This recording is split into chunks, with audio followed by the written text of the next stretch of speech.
Hello welcome everyone.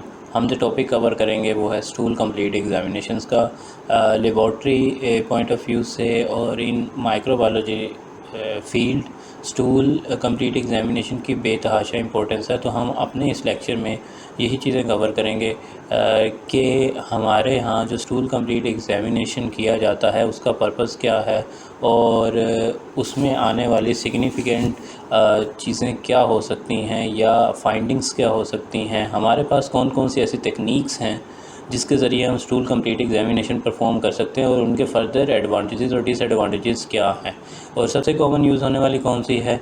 तो सब ये चीज़ें हम इसी लेक्चर में कवर करेंगे। सबसे पहले हमें ये समझना है कि ह्यूमन फिसिस क्या है। एज़ यू नो कि ह्यूमन फिसिस के अंदर बहुत सारे जो है हमारी बॉडी का वेस्ट मटेरियल शामिल होता है, ठीक है।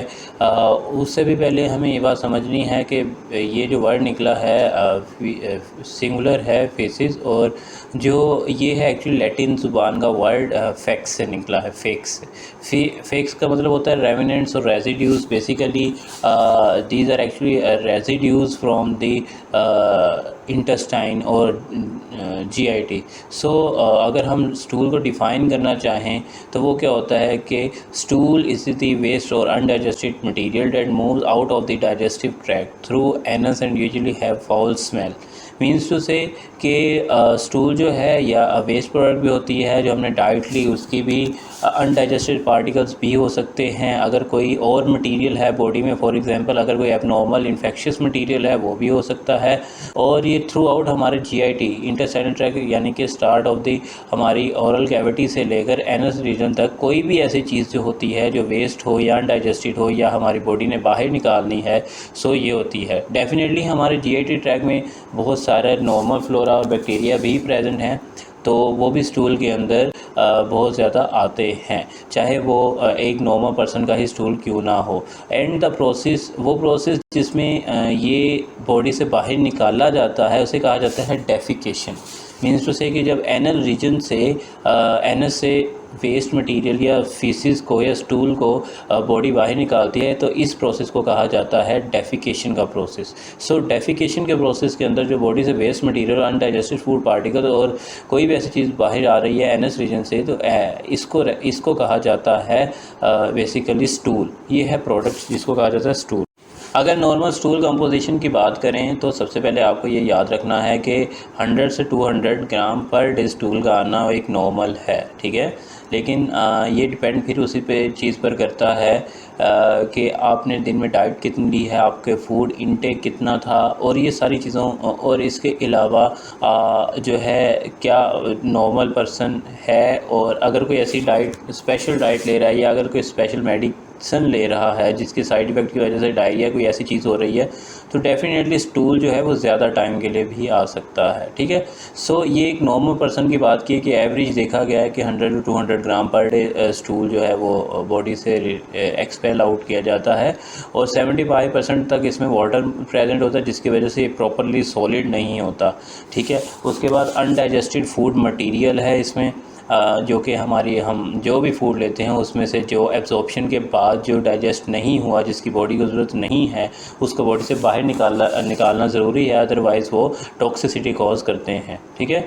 इसके साथ साथ सिक्रीशंस होती हैं बहुत सारी, जिस तरह हमारी जीआईटी ट्रैक में सिक्रीशन है, हमारे स्टमक से सिक्रीशंस हैं, इसी तरह हमारी जो बाइल सॉल्ट है, गॉल ब्लैडर है, वहाँ से जो सिक्रीशंस आ रही हैं, ठीक है। और एपिथेलियल सेल्स जो हमारी जीआईटी ट्रैक है वहाँ से कंटिन्यूसली हमारे जो एपिथेलियल के सेल्स हैं वो शेड ऑफ हो रहे हैं, डेड सेल्स, तो वो भी इसी वेस्ट मटेरियल का पार्ट होते हैं। इसी तरह बाइल सॉल्ट और बाइल जूस जो है वो भी इसका पार्ट होता है क्योंकि डाइजेशन में इन्वॉल्व होता है, तो वो भी स्टूल की कंपोजिशन में इन्वॉल्व है।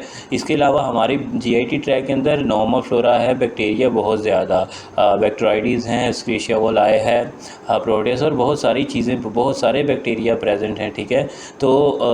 ये सारे के सारे बैक्टीरिया भी स्टूल का पार्ट होते हैं एक नॉर्मल स्टूल का, ठीक है।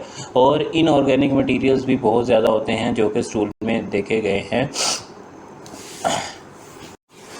एक और इम्पॉर्टेंट बात ये है कि स्टूल एग्जामिनेशन की हमें ज़रूरत क्यों है। हमने सबसे पहले ये तो देख लिया कि जो हमारे जीआईटी ट्रैक के अंदर से कोई भी हमने चीज़ इनटेक की है उसको वेस्ट जो अनडाइजेस्टेड या वेस्ट प्रोडक्ट है जो बॉडी से बाहर निकाल दी गई है, ठीक है। तो अब हमें जो है स्टूल एग्जामिनेशन की क्यों ज़रूरत है, उस पूरे प्रोसेस में कौन सी ऐसी इंडिकेशंस होंगी जिसकी वजह से हम कहेंगे कि पेशेंट को कि वो स्टूल एग्जामिनेशन की तरफ जाए। सो सबसे पहले अगर हमें लगता है कि पेशेंट की जीआईटी में कोई इन्फेक्शन है, डेफिनेटली नोमोफ्लोरा इज़ प्रेजेंट, लेकिन मसला यहाँ पर ये है कि पेशेंट को डायरिया है, पेशेंट के जो है डायसेंट्री से प्रेजेंट कर रहा है। तो हमें ये देखना है कि जीआईटी के अंदर कौन सा बैक्टीरियल या वायरल या फंगल इन्फेक्शन है जिसकी वजह से हमें उस इन्फेक्शन को डायग्नोज करने के लिए जीआईटी के स्टूल एग्जामिनेशन की ज़रूरत है। उसके बाद अगर हम ये देखते हैं कि कोई पैरासिटिक इन्फेक्शन तो नहीं है इसकी इंटेस्टाइन में, जीआईटी ट्रैक में बहुत सारे पैरासाइट्स हैं जैसे स्कैरिस लम्बरिकॉइड है, ट्रोबियस वर्मिकुलरिस है, एच नाना के इन्फेक्शंस भी हो सकते हैं, कुछ भी हो सकते हैं। तो डेफिनेटली उनको डायग्नोज करने के लिए भी हम स्टूल एग्जामिनेशन करते हैं। उसके अंदर हम ओवा और सिस्ट को फाइंड आउट करते हैं, प्रोटोजोआज तो नहीं हैं। उसके बाद कोई क्रोनिक डिजीज़ है उसके अंदर भी स्टूल एग्जामिनेशन हमें हेल्प करता है, उसके अंदर डिफरेंट फाइंडिंग्स आती हैं। इसके अलावा डायसेंट्री के अंदर हमें ये पता चलता है कि पेशेंट के स्टूल के अंदर क्या ब्लड बाकी ही है, तो पेशेंट डायसेंट्री है और डायसेंट्री से सफ़र कर रहा है। तो डायसेंट्री से जो सफ़र कर रहा है क्या वो बेसिलरी डायसेंट्री है या जो है हमारे पास किसी पैरासाइट की वजह से है, ठीक है। तो हमें डायसेंट्री को इवेलुएट भी करने के लिए ज़रूरी है स्टूल एग्जामिनेशन। उसके अलावा जो है बैक्टीरियल इन्फेक्शन डायग्नोसिस के लिए भी ज़रूरी है। अगर फॉर एग्जांपल अगर कोई पेशेंट जो है जो एस पाइलोरी की इन्फेक्शन से सफ़र कर रहा है, ठीक है, तो हम एंटीजन भी डिटेक्ट कर सकते हैं उसके जो स्टूल है उसमें, फीसिस में। और इसके अलावा भी अगर कोई और भी है जैसे कि अगर ई कोलाई के वो स्ट्रेन जो हैं जो नोमोफ्लोरा नहीं है और उनकी वजह से कोई इन्फेक्शन है तो डेफिनेटली उनको भी डायग्नोज करना ज़रूरी है, ठीक है। डायरिया को इवेलुएट किया जाएगा कि डायरिया जो है किस वजह से है डायरिया, तो ये भी बहुत ज़रूरी है। उसके बाद रोटा वायरस अगर है और वो भी डायरिया कॉज कर रहा है तो वो हमें देखना है कि उसको भी आइडेंटिफाई करना है, ठीक है। तो सबसे पहले हमें स्टूल की कंप्लीट एग्जामिनेशन के अंदर ये देखना होता है कि फीसिस को कलेक्ट कैसे किया जाए। फीसिस को कलेक्ट करने के बाद हम उसको फिज़िकली उसकी अपीयरेंस देखते हैं कि वो अपीयरेंस में कैसा है, क्या वो लूज स्टूल है, क्या वो लिक्विड फॉर्म में है, क्या वो हार्ड है, या फिर कलर। दैन कलर भी काउंट इसमें होता है कि किस कलर का है, ग्रीन है, येलो है, ब्राउन है, एट्सेट्रा, रेडिश है तो ब्लड की वजह से होगा। तो बहुत सारी चीज़ें फिज़िकल एग्जामिनेशन के अंदर भी हम नोट करते हैं, ठीक है। फिर माइक्रोस्कोपिक एग्जामिनेशन के अंदर हम डिफरेंट टेक्निक्स के ज़रिए माइक्रोस्कोपिक एग्जामिनेशन परफॉर्म करते हैं जिसमें हम ये देखते हैं कि क्या किसी पैरासाइट्स का ओवा या सिस्ट तो नहीं है, यानी कि हम देखते हैं कि पेशेंट किसी पैरासाइट से सफ़र तो नहीं कर रहा। Then test for blood in faeces, तो हम ब्लड का टेस्ट भी करते हैं। डेफिनेटली ब्लड फीसिस में आना इज़ नॉट नॉर्मल फाइंडिंग। तो हम इसके लिए कि वो हमें पता चले सबसे पहले तो कंफर्म हो कि ओकलट ब्लड है या जो है ब्लड आ रहा है, तो हम उसके बाद इस डिज़ीज़ की डायग्नोसिस कर सकेंगे, इसीलिए ब्लड को टेस्ट करना ज़रूरी होता है। तो सबसे पहली चीज़ है कि स्टूल सैंपल कलेक्शन कैसे की जाए।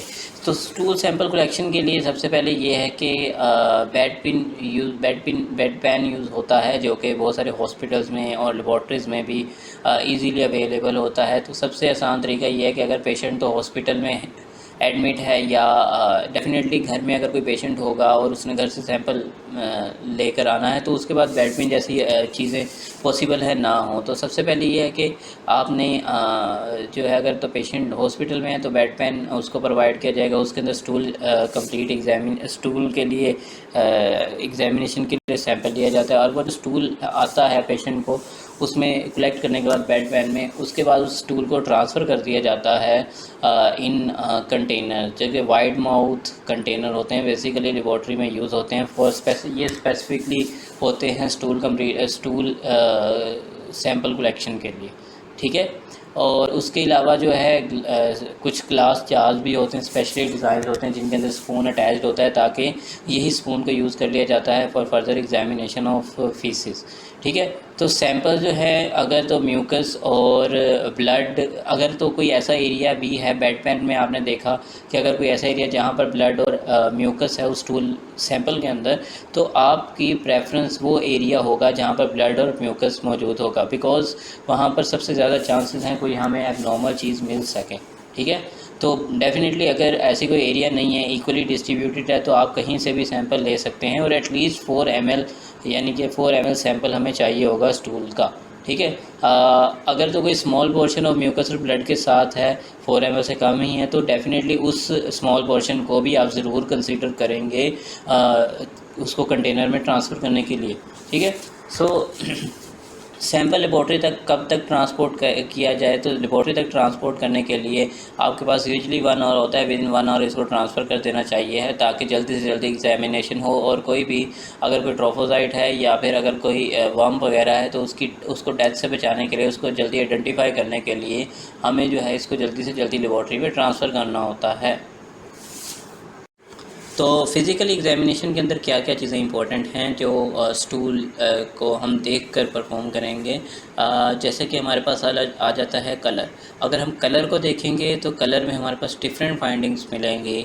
अगर रेडिश मिलता है, ब्राउन मिलता है, येलो कलर भी मिलता है, बाइल की वजह से हमारे पास ग्रीन स्टूल भी आ सकता है। ठीक है, सो डिफरेंट कलर्स हमें डिफरेंट इंडिकेशंस देंगे। ठीक है, उसके अलावा जो है ऑर्डर डेफिनेटली फाउल स्मेल होती ही होती है। कंसिस्टेंसी हम देखेंगे कि क्या स्टूल सैंपल सॉलिड है, लिक्विड है, या फिर सेमी सॉलिड है, लूज स्टूल है, तो ये सारी फाइंडिंग्स भी हम लिखेंगे। ठीक है, उसके बाद जो है हम पैरासाइट्स देखेंगे कि क्या कोई वर्म तो प्रेजेंट नहीं है इसके अंदर जो हमें नज़र आ रहा हो, तो अगर कोई वर्म होगा तो हम डेफिनेटली वो भी लिखेंगे। इसके अलावा हम ब्लड भी रिपोर्ट करते हैं कि क्या अपेरेंटली ब्लड तो नज़र नहीं आ रहा, ब्लड और म्यूकस। अगर तो ब्लड और म्यूकस मिल रहे हैं तो हम ग्रॉस एग्जामिनेशन में, फिज़िकल एग्जामिनेशन में वो भी मेंशन करते हैं कि ब्लड और म्यूकस दोनों। उसके बाद पीएच बहुत सारी जगहों पर मैटर करती है, बहुत सारी जगहों पर इंपॉर्टेंट होती है, तो इसलिए पीएच भी मेंशन की जाती है इन फिज़िकल एग्जामिनेशन ऑफ स्टूल। तो नॉर्मल जो कलर है वो स्टर्कोबिलिनोजेन की वजह से है, जो कि बिलिरुबिन की डिकम्पोजिशन की बाद प्रोड्यूस होता है इन आवर इंटेस्टाइन। तो बैक्टीरिया एक्चुअली बिलिरुबिन को डिकम्पोज करते हैं और बिलिरुबिन को कन्वर्ट करते हैं स्टर्कोबिलिनोजेन, और ये स्टर्कोबिलिनोजेन जो ही एयर के साथ एक्सपोज होती है, बॉडी से बाहर आती है, तो ये स्टर्कोबिलिन बन जाती है, जिसकी वजह से इसकी ये येलो कलर में हमें नज़र आती है स्टूल के अंदर। ठीक है, तो उसके बाद अगर बात की जाए कि किसी वजह से बाइल हमें जो है कलर चेंज कैसे मिल सकता है, तो डिफरेंट कलर हमें मिल सकते हैं। जैसे अगर बाइल डक्ट में ऑब्स्ट्रक्शन है, ठीक है, तो स्टूल जो है वो टैन कलर में, पेल और क्ले कलर में यूजुअली अपीयर होता है। इसके अलावा अगर जीआईटी अपर जीआईटी ट्रैक में ब्लीडिंग है, ठीक है, तो ब्लैक कलर स्टूल भी हमें मिल सकता है। इसके अलावा अगर लोअर जीआईटी ट्रैक में ब्लीडिंग है तो हमें ब्लड कलर यानी कि रेड कलर का स्टूल अपीयर होगा। इसी तरह जो है ओरल अगर आयरन इंटेक ज़्यादा है, पेशेंट आयरन सप्लीमेंट्स ले रहा है, तो भी ब्लैक कलर का स्टूल अपीयर हो सकता है। तो ये देख सकते हैं आप कि कलर की इम्पोर्टेंस भी है स्टूल एग्जामिनेशन के अंदर। तो वो बच्चे न्यूबॉर्न्स जो ब्रेस्ट फीडिंग पर हैं अभी, उनमें चूँकि बैक्टीरिया में जो जीआईटी में है वहाँ बैक्टीरिया या नॉर्मल फ्लोरा बहुत ज़्यादा डेवलप नहीं हुआ होता, तो इसलिए वहाँ पर स्टर्कोबिलिनोजेन जो है उसकी कन्वर्जन जो है वो ज़रा नहीं होती, तो डेफिनेटली हमें कलर डिफरेंट मिलेगा। तो in diarrhea no time is for the conversion of bilirubin, so it appears green। Basically जो वायल secretions है उनका कलर है ग्रीन।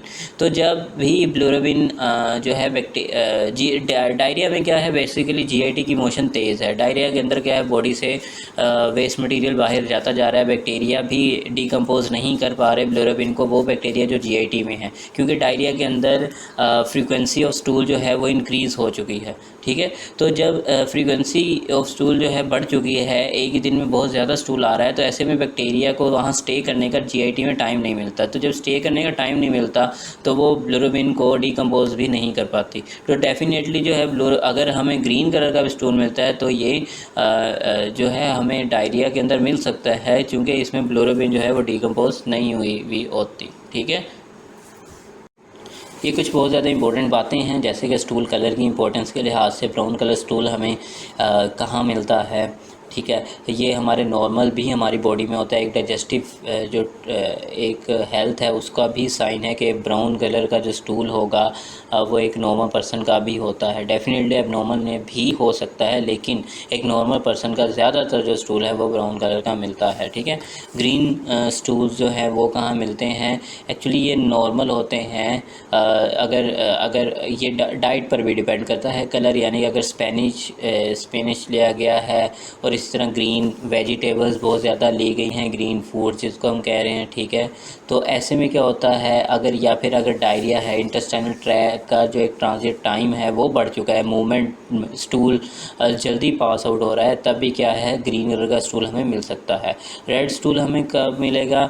ठीक है, रेड स्टूल हमें उस वक्त मिलता है जब एक ब्लीडिंग हो रही होती है, एक्टिव ब्लीडिंग हमें मिलती है इंटेस्टाइन के अंदर, तो डेफिनेटली जो ब्लड है वो शामिल हो रहा होता है स्टूल में, जिसकी वजह से हमें उसमें रेड कलर के आरबीसीज मिल रहे होते हैं। ठीक है, उसके बाद ग्रे स्टूल्स कब होते हैं? जब भी कभी abnormal cause by the antacids, diarrhoeal medicines, heavy metals, bile, liver, pancreas problem. Basically बहुत सारी मेडिसिन्स के साइड इफ़ेक्ट के तौर पर भी हमें स्टूल का कलर चेंज मिल सकता है, जैसे कि आप बता सकते हैं। ठीक है, अगर बहुत ज़्यादा राइस इंटेक किए गए हैं, बहुत ज़्यादा रिफाइंड सीरियल्स लिए गए हैं, पोटैटोज़, या बाइल, लीवर और पेंक्रियाज की प्रॉब्लम है, तो हमें कभी वाइट कलर का भी स्टूल मिल सकता है। डेफिनेटली आप लोगों ने ये बहुत रेयर फाइंडिंग्स देखी होंगी, लेकिन ऐसा होता है। येलो कलर स्टूल जो है वो बहुत सारी फैट्स के रिजल्ट्स के तौर पर भी मिलता है। ठीक है, सीलिएक डिजीज़ भी है, अगर पेशेंट मेल एब्जॉर्प्शन से सफ़र कर रहा है उसको भी मिल सकता है। ठीक है, और इसी तरह जो है, अगर बहुत ज़्यादा वेजिटेबल्स कॉन्टीन्यूसली ली जाए उसके बाद भी हमें स्टूल का कलर थोड़ा सा चेंज मिल सकता है। और ब्लैक कलर स्टूल, जिसको हम टार कलर्ड स्टूल भी कहते हैं। ठीक है, ये क्या करता है, ये जैसा कि अभी बताया कि अपर जीआईटी ट्रैक की ब्लीडिंग को रिप्रेजेंट करता है। जब भी किसी अपर जीआईटी ट्रैक के अंदर ब्लीडिंग है ज़्यादा, तो वो एंड तक पहुँचते हमें वो स्टूल के साथ मिलकर ब्लैक कलर की अपीयरेंस देगी। ठीक है, बहुत ज़्यादा कैंसर्स में भी देखा गया, कंसर्न्स फॉर कैंसर और ulcers, too much iron from the supplements, फिर भी ये हमें ब्लैक कलर स्टूल मिल सकता है। एक होता है ऑरेंज कलर स्टूल, ये possibly cause by the food rich in carotenes, carrots आ जाते हैं, पम्पकिन्स आ जाते हैं, एप्रिकॉट्स आ जाते हैं, स्वीट पोटैटोज़ आ जाते हैं, तो ऐसे रिजल्ट हमें ऑरेंज कलर स्टूल मिल सकता है। उसी तरह जो है टू कलर, यानी कि एक से हमें देखते हैं कि हमें एक ही स्टूल में दो डिफरेंट कलर्स नज़र आ रहे हैं, अगर ऑब्जर्वेशन में आ रहे हैं। ठीक है, और एक दूसरे के साथ फ्यूज़ भी होते हैं। तो पहला ज़्यादातर पार्ट जो है वो डार्कर था, उसके बाद सेकंड पार्ट थोड़ा लाइटर हो जाता है। ठीक है, ये एक्चुअली ऐसे पेशेंट को शो करता है कि जो अर्ली स्टूल सैंपल था वो बॉडी में ज़्यादा देर के लिए स्टोर रहा इंटेस्टाइन के अंदर, जिसकी वजह से, या फिर पेशेंट सफ़र कर रहा था कॉन्स्टिपेशन से। तो ऐसे में क्या था, वो स्टूल वहाँ पर चूँकि ज़्यादा देर रहा, तो वो डार्क कलर में हो गया और थोड़ा सा सख्त भी हो गया, सॉलिड जो है उसकी अपीयरेंस हो गई। लेकिन जो ही वो बॉडी से बाहर निकला तो उसके बाद का स्टूल था वो उसको उतना टाइम नहीं मिला, तो वो कलर में थोड़ा सा चेंज हो सकता है। तो ये नॉर्मल भी होते हैं, कॉन्स्टिपेशन को स्लाइडली कॉन्स्टिपेशन को शो करते हैं कि जो पहले सैंपल आया वो कॉन्स्टिपेटेड सैंपल था। इसके अलावा जो है अपीयरेंस बहुत ज़्यादा जो है फीकल स्पेसिमेन की डिजीज़ से रिलेटेड है, जैसे कि अगर अनफॉर्म्ड कंटेनिंग पस और म्यूकस ब्लड के साथ आ रहा है तो हम क्या कह सकते हैं कि ये डायसेंट्री है। बेसिलरी डायसेंट्री भी हो सकती है, जैसे कि शिगेलोसिस शिगेला बैक्टीरिया की वजह से हो सकता है। इवन ईसी डायसेंट्री भी इसको हम कहते हैं। कंपाइलोबैक्टर इंट्राइटिस भी हो सकता है। ठीक है, इसी तरह अगर आप देखते हैं unformed with blood and mucus acidic pH के साथ हमें मिल रहा है। ठीक है, तो हम ये कहते हैं ये अमीबिक डायसेंट्री भी हो सकती है। ठीक है, सो आप देख सकते हैं कि डायसेंट्री है लेकिन उसके कॉजेज़ डिफरेंट हैं, तो उसमें फाइंडिंग्स हमें स्लाइटली डिफरेंट भी मिल सकती हैं। ठीक है, उसके अलावा अनफॉर्म्ड और semi formed often with blood and mucus, तो हमें शिस्टोसोमा एक जो पैरासिटिक इन्फेक्शन है वो भी मिल सकता है। इसी तरह अगर ब्लडी डायरिया है डायसेंट्री लेकिन पस सेल्स हमें नहीं मिल रहे, तो जो हमारे पास इंटेरो हेमरेजिक इकोलाई है O157 का इन्फेक्शन भी मिल सकता है, ठीक है। इसी तरह जो वाटरी स्टूल है, वाटरी स्टूल के अंदर हमें जो है वो इकोलाई का इन्फेक्शन भी हो सकता है, क्रिप्टोस्पोरिडियोसिस भी हो सकता है, रोटा वायरस यानी कि वायरल जो डायरिया है वो भी हो सकता है। तो ये इसमें बहुत सारे कॉजेज़ हमें देखने पड़ते हैं। राइस वाटर स्टूल बेसिकली जो है वो विब्रियो कॉलरा को रिप्रेजेंट करता है। उसकी बहुत एक डिफरेंशियल आइडेंटिफाई जो है वो आइडेंटिफाई करने के लिए एक डिफरेंशियल हमें आप कह लेंगे अपीयरेंस मिलती है स्टूल एग्जामिनेशन में, राइस वाटर स्टूल, ठीक है। ये विब्रियो कोलरा को रिप्रेजेंट करता है। इसी तरह अनफॉर्म्ड और वाटरी है stool and some time with blood और म्यूकस एंड पस के साथ आता है, तो हम इसको साल्मोनेला इन्फेक्शन में भी मिल सकता है, ठीक है। तो ब्लड आना रेयर फाइंडिंग है इसमें। तो पहले वाटरी डायरिया होता है, ठीक है। तो साल्मोनेला और शिगेला में डिफरेंस है। शिगेला डायसेंट्री कॉज करता है, बेसिक उसकी आइडेंटिफिकेशन है। साल्मोनेला डायसेंट्री कॉज नहीं करता। इनिशियली इसमें डायरिया वाटरी ही होता है, अगर अनलेस अनटिल जो है टाइफाइड कॉम्प्लिकेटेड ना हो जाए, ठीक है। Unformed pale coloured for the unpleasant smell के साथ स्टूल आ रहा है, फ्लोज और जो वाटर के ऊपर फ्लो कर रहा है, तो इसमें इसका मतलब है कि फैट कंटेंट इसमें ज़्यादा है। तो जार्डिया लैम्बलिया एक डिजीज़ कॉज करता है, जार्डियसिस पैरासिटिक इन्फेक्शन है, उसमें भी हो सकता है। और अगर मेल एब्जॉर्प्शन हुई है फैट वगैरह की, तो बॉडी से बाहर निकल रहे हैं और इसी के साथ जो है ये हमें इस तरह का स्टूल मिलेगा। अगर फ्लूइड स्टूल है containing lactose with pH below 6, ठीक है, मीन्स टू से कि हमें लैक्टोज शुगर भी मिल रहा है, तो ऐसे पेशेंट में हो सकता है कि जो है लैक्टेज इंजाइम की डेफिशिएंसी हो, जिसकी वजह से वो लैक्टोज इंटॉलरेंस का शिकार है, ठीक है। तो हमें लैक्टेज डेफिशिएंसी के अंदर ऐसा मिलता है और ऐसे पेशेंट जो है लैक्टोज इंटॉलरेंस का शिकार होते हैं, वो लैक्टोज को नहीं तोड़ सकते। अनफॉर्म्ड और semi formed black colour stool अगर हमें मिल रहे हैं और हमें ऑक्लर ब्लड भी मिल रहा है, तो हमें GIT अपर GIT ब्लीडिंग जिसको मेलेइना कहा जाता है वो भी होते हैं। हुकवर्म डिजीज़ में हो सकते हैं और आयरन थेरेपी में भी हो सकता है इस तरह के अपीयरेंस। तो इन शॉर्ट हमें अभी तक इस बात का पता चला कि कलर और अपीयरेंस उसकी बहुत ज़्यादा मैटर करती है फीसिस की हमें डिज़ीज़ डायग्नोसिस में माइक्रोस्कोपी से पहले। तो हमें बहुत सारी चीज़ें आइडेंटिफाई हो जानी चाहिए हैं इनसे भी। नॉर्मली अगर देखा जाए तो स्टूल के अंदर ऑर्डर होता है, इसकी कोई ख़ास स्मेल होती है, ठीक है। बेसिकली स्मेल के 2-3 बहुत बेसिक कॉज हैं। एक तो बैक्टीरिया जो है वो फर्मेंटेशन भी कर रहे होते हैं, ब्रेकडाउन भी कर रहे होते हैं, और दूसरा प्यूट्रीफेक्शन भी है कि जो बैक्टीरिया इंटेस्टाइन के अंदर है ये उनकी फंक्शनिंग की वजह से भी हमें स्मेल मिलती है, ठीक है। नॉर्मल ऑर्डर जो है वो इंडोर और स्केटोल की वजह से होता है, मे वेरी यही ऑर्डर जो है pH के साथ वेरी कर सकता है, एसिडिक और अल्कलाइन pH के साथ। तो ज़्यादातर ये देखा गया है कि जो ऑफेंसिव जो हमें मिलता है वो अमीबिक डायसेंट्री एक एबनॉर्मल जो स्मेल ऑफेंसिव है, शदीद ऑफेंसिव, वो अमीबिक डायसेंट्री में नोट की गई है। ये आपको एज एन एग्जांपल बताया गया। तो इस तरह ऑर्डर भी जो है हमें समहाउ हेल्पफुल होता है स्टूल एग्जामिनेशन में। कंसिस्टेंसी जो है वो बहुत इंपॉर्टेंट होती है, हमें ये लाजमी इंडिकेट करना होता है कि स्टूल की अपीयरेंस कैसी थी। फॉर्म था, सेमी फॉर्म था, सॉलिड था, सेमी सॉलिड, लिक्विड और फॉर्मी, ठीक है। क्योंकि ये हमें बहुत सारी चीज़ों को बता सकता है। ये हमें बॉडी में वाटर लेवल्स के बारे में भी बताता है। ये हमें डिफरेंट जो है बैक्टीरियल या डिजीज़ की इंडिकेट भी करता है, ठीक है।